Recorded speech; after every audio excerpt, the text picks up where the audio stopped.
परिवार को मालिक बनकर नहीं बल्कि माली बनकर संभालो, जो ध्यान तो सबका रखता हो पर अधिकार किसी पर नहीं जताता हो। श्री कृष्ण कहते हैं, कोई मौका दे तो उसे धोखा मत देना, और कोई धोखा दे तो उसे मौका मत देना। मिलावट का दौर है, हाँ में हाँ मिला लिया करो, संबंध लंबे समय तक टिकेंगे। दीपक इसलिए वंदनीय है क्योंकि वह दूसरों के लिए जलता है, दूसरों से नहीं जलता है। खुद की कमजोरी जान लेना भी जिंदगी की सबसे बड़ी ताकत है। चलने की कोशिश तो करो, दिशाएं बहुत है। रास्ते पे बिखरे कांटों से ना डरो, आपके साथ दुआएं बहुत है। जो चाहा वो मिल जाना सफलता है, जो मिला है उसको जानना प्रसन्नता है। जिंदगी का सबसे खूबसूरत पौधा विश्वास होता है, जो जमीन में नहीं दिल में उगता है। अगर आप उस इंसान को ढूंढ रहे हैं जो आपकी जिंदगी बदल सकते हैं, तो एक बार आईने में देख लीजिए। खुद से ज्यादा हमें कोई नहीं बदल सकता। अपनी तारीफ खुद कर लिया करो, क्योंकि बुराई करने के लिए तो पूरी दुनिया मौजूद है। क्रोध एक ऐसा तेजाब है जो जिस चीज पर भी डाला जाता है उससे ज्यादा उस पात्र को नुकसान पहुंचाता है जिसमें वो रखा जाता है। बहुत मुश्किल नहीं है जिंदगी की सच्चाई समझना। जिस तराजू में दूसरों को तौलते हो, कभी उस पर खुद बैठ कर देखना। जलो वहां जहां जरूरत हो। उजालों में चिरागों के मायने नहीं होते। किसी को हरा देना बेहद आसान है, लेकिन किसी को जीतना बेहद मुश्किल। जिम्मेदारियां इंसान को वक्त से पहले बड़ा बना देती है। समय वह है जिसे हम सबसे ज्यादा चाहते हैं, पर जिसे हम सबसे गलत तरीके से उपयोग भी करते हैं। त्याग के बिना कुछ भी पाना संभव नहीं है। एक सांस लेने के लिए पहली सांस छोड़नी पड़ती है। पतझड़ में सिर्फ पत्ते गिरते हैं। नजरों से गिरने का कोई मौसम नहीं होता। जिसे खुद की गलती नजर नहीं आती, उस इंसान से दूरी बना लेना ही बेहतर होता है। जिनका दिल साफ होता है, दुनिया गलत साबित उन्हीं को करने में लग जाती है। जीवन में सबसे अच्छा सबक आप ये सीख सकते हैं कि कैसे शांत रहना है। यदि आप अपने सपने को पाने की हिम्मत रखते हो तो आपका हर सपना सच हो सकता है। समस्याएं देखकर जीवन में कभी हार मत मानो। क्या पता इसी समस्या के अंदर तुम्हारी एक बड़ी शुरुआत छुपी हो। अगर कष्ट बड़ा है तो कामयाबी भी बड़ी ही मिलेगी। भीतर क्षमा हो, क्षमा निकलेगी। भीतर क्रोध हो, क्रोध निकलेगा।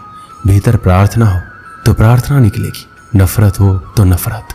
इसलिए जब भी कुछ बाहर निकले तो दूसरों को दोषी मत ठहराना। आशा और विश्वास कभी गलत नहीं होती। बस ये हम पर निर्भर करता है कि हमने किससे आशा और किस पर विश्वास करना है।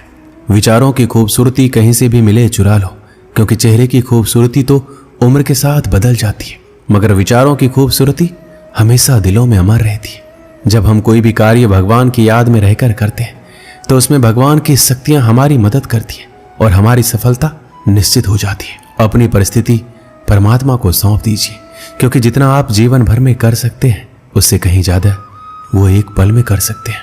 जिस इंसान को भगवान पसंद करते हैं, जिसे वो अपना खास बनाना चाहते हैं, उन्हें वो हमेशा असफल रखते हैं, हमेशा उनकी जिंदगी में मुसीबत डालते हैं। अगर आप हार रहे हो तो ये बड़ा संकेत है कि भगवान के उन खास इंसानों में से आप एक हो जिन्हें वो आगे पहुंचाना चाहते हैं। दुनिया में कुछ ऐसे इंसान होते हैं जिन्हें आप कितना भी प्यार, मान, सम्मान दो, फिर भी क्या करते हैं, सिर्फ धोखा ही देते हैं। क्योंकि आप लोगों की फितरत कभी नहीं बदल सकते। पत्नी पसंद से मिलती है, मगर माँ बाप तो पुण्य से मिलते हैं। उनकी परवाह मत करो जिनका विश्वास वक्त के साथ बदल जाए। परवाह सदा उनकी करो जिनका विश्वास आप पर तब भी बना रहे जब आपका वक्त बदल जाए। रिश्ता चाहे जो भी हो, मजबूर नहीं मजबूत होना चाहिए।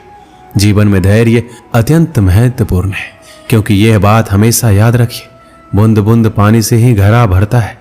मन की सच्चाई और अच्छाई कभी व्यर्थ नहीं जाती। ये वो पूजा है जिसकी खोज ईश्वर खुद करते हैं। सुख हमारे अहंकार की परीक्षा लेता है, जबकि दुख हमारे धैर्य की। दोनों परीक्षाओं में उत्तीर्ण होकर ही हमारा जीवन सफल होता है। प्यार और सम्मान दो ऐसे उपहार है, अगर आप सभी को देने लग जाओ तो बेजुबान भी छुप जाते। जिस दिन तुम्हें अपना मूल्य पता लग गया, उस दिन के बाद तुम किसी के द्वारा की गई निंदा या प्रशंसा से कोई फर्क नहीं पड़ेगा।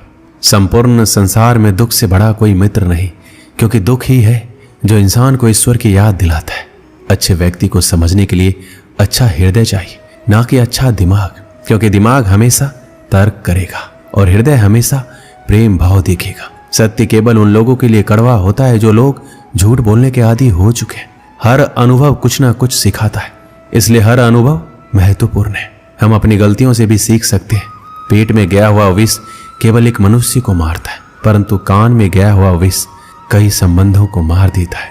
अपनी नजर हमेशा उस चीज पर रखो जिसे तुम पाना चाहते हो, उस पर नहीं जिसे तुम खो चुके हो। इंसान की आदत है, नहीं मिला तो सब्र नहीं करता, और मिल जाए तो कदर नहीं करता। जिंदगी में सब लोग दोस्त या रिश्तेदार बनकर नहीं आते, कुछ लोग सबक बनकर भी आते हैं।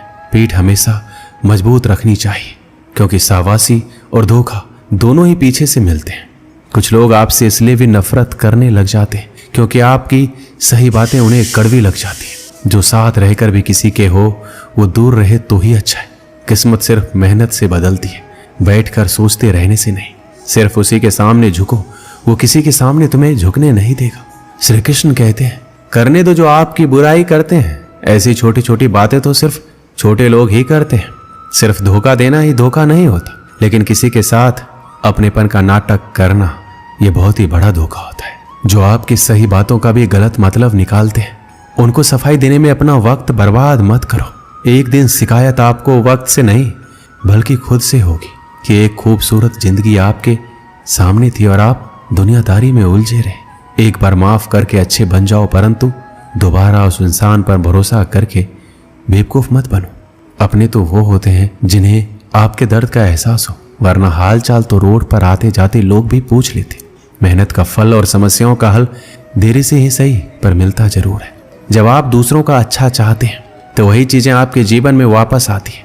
यही प्रकृति का नियम है। टूटी हुई चीजें सबसे ज्यादा तकलीफ देती है, जैसे भरोसा, दिल, नींद और सबसे अधिक उम्मीद। बस तुम खुद से मत हारना, बाकी सब श्री कृष्ण देख लेंगे। जो इंसान अच्छे विचारों और अच्छे संस्कारों को पकड़ लेता है, उनके हाथ में मानव पकड़ने की जरूरत नहीं पड़ती। वक्त जब न्याय करता है तो गवाहों की जरूरत नहीं पड़ती।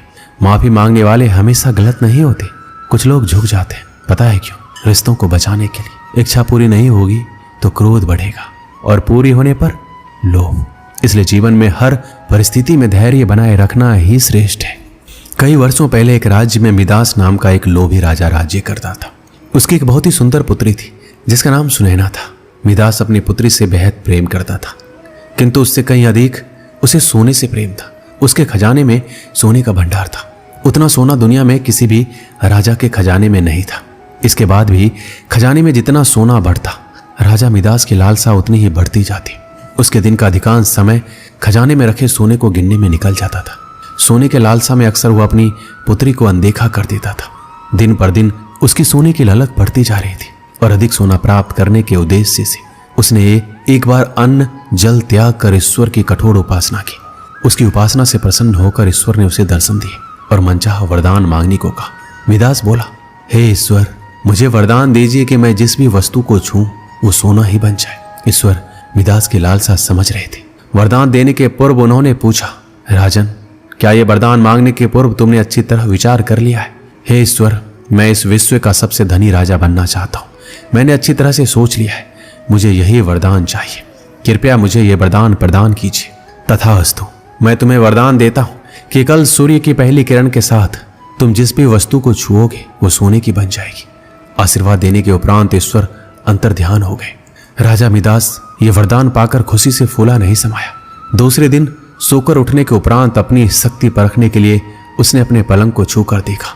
वह पलंग सोने का बन गया। मिदास बहुत खुश हुआ। दिन भर वह सुध बुध खोकर अपने महल के हर चीजों को सोने में परिवर्तित करने में लगा रहा। उसे भोजन तक का होश ना रहा। शाम तक वह थक कर चूर हो गया था। उसे जोरों की भूख लग गई थी। उसने अपने सेवकों को भोजन परोसने के लिए कहा। भोजन परोसा गया, किंतु ये क्या? जैसे ही उसने भोजन को हाथ लगाया वो सोने में परिवर्तित हो गया। अब सोने को तो खाया नहीं जा सकता था। भूख से बेहाल राजा मिदास ने फल खाकर भूख मिटानी चाहिए, किंतु उसके छूते ही वो भी सोने में परिवर्तित हो गया। वह गुस्से से तिलमिला उठा और उठकर बाहर चला गया। बाहर टहलते हुए अपने महल के उद्यान में पहुंचा। वहां उसने देखा कि उसकी नन्ही पुत्री सुनैना खेल रही है। उसका सुंदर मुख देख राजा के मन में प्रेम उमड़ आया। कुछ क्षणों के लिए वह अपनी भूख भूल गया। जब सुनैना ने अपने पिता को देखा तो उसके पास दौड़ी चली आई और प्रेम पूर्वक उससे लिपट गई। राजा मिदास ने प्रेम जताते हुए उसके सिर पर हाथ फेरा और तुरंत ही वह सोने में परिवर्तित हो गई। अपनी नन्ही पुत्री को सोने का बना देख वह दुखी हो गया और रोने लगा। उसने पुनः ईश्वर से प्रार्थना की। प्रार्थना सुनकर ईश्वर प्रकट हुए और उसने पूछा, राजन क्या हुआ, अब तुम्हें क्या वरदान चाहिए? मिदास रो रो कर कहने लगा, हे ईश्वर मुझे क्षमा करें, सोने की लालसा में मेरी बुद्धि भ्रष्ट हो गई थी। मैं ये वरदान मांग बैठा था, किंतु अपनी पुत्री को खोने के बाद अब मेरी आंखें खुल गई है। मुझे समझ आ गया है कि हर वस्तु अमूल्य है और उन सब में सबसे अमूल्य है मेरी पुत्री। भगवान कृपया ये वरदान वापस ले लीजिए, मेरी पुत्री मुझे लौटा दीजिए। मैं सोने की लालसा त्याग दूंगा और अपना कोषागार निर्धनों और जरूरतमंदों के लिए खोल दूंगा। ईश्वर ने जब उसके पछतावे के आंसू देखे तो अपना वरदान वापस ले लिया। दूसरे दिन सूर्य की पहली किरण के साथ सारी वस्तुएं अपने वास्तविक रूप में आने लगी। राजा मिदास की पुत्री भी अपने वास्तविक रूप में आ गई। उसने अपने वचन के अनुसार अपना कोषागार निर्धनों और जरूरतमंदों के लिए खोल दिया। उसका लोभ खत्म हो चुका था। वो एक संतुष्ट जीवन व्यतीत करने लगा। इस कहानी से हमें क्या सीख मिलती है? धन महत्वपूर्ण अवश्य है, किंतु सर्वस्व नहीं। प्रेम, खुशी, संतुष्टि कभी भी धन से खरीदी नहीं जा सकती। इसलिए लोभ ना करें। लोभ का परिणाम हमेशा बुरा ही होता है। दोस्तों, इस वीडियो में बस इतना ही। मिलते हैं अगली वीडियो में। अपना ख्याल रखिएगा। जय श्री कृष्ण।